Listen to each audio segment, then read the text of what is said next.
আসসালামু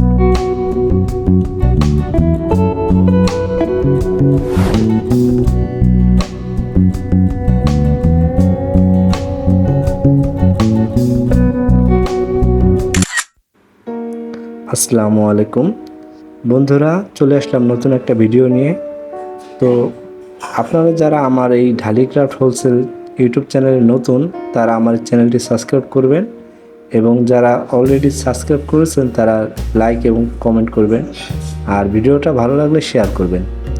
তো এটা হচ্ছে আপনার ম্যাক্রমে 2 লেয়ারের সেল। তো এটার সম্পূর্ণ টিউটোরিয়াল একটা ভিডিও। যারা এই ধরনের কাজ শিখতে চান বা ভালো লাগে, তারা ভিডিওটা সম্পূর্ণ করলে আশা করি আপনারা অনেক কিছু শিখতে পারবেন। আর এছাড়াও যদি অন্য কিছু বা কোথাও কোনো সমস্যা মনে হয়, তাহলে অবশ্যই আমাকে কমেন্ট করে যথাসাধ্য চেষ্টা করব আপনাদের নিয়ে কথা বলার জন্য। তো ধন্যবাদ, সঙ্গে থাকুন।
বন্ধুরা যারা এই ভিডিওটা সম্পূর্ণ দেখেছেন তারা অবশ্যই কমেন্ট করে জানাবেন যে আপনাদের আমার এই কাজটা কেমন লেগেছে। অবশ্যই জানাবেন, ঠিক আছে? আপনাদের একটা মন্তব্য আমাকে আরও অনেক কাজ করতে উৎসাহ দেয়। তো ধন্যবাদ সাথে থাকার জন্য, এবং নেক্সট হয়তো অন্য একটা কোনো প্রজেক্ট নিয়ে কাজ করব, আপনাদের সামনে হাজির হব।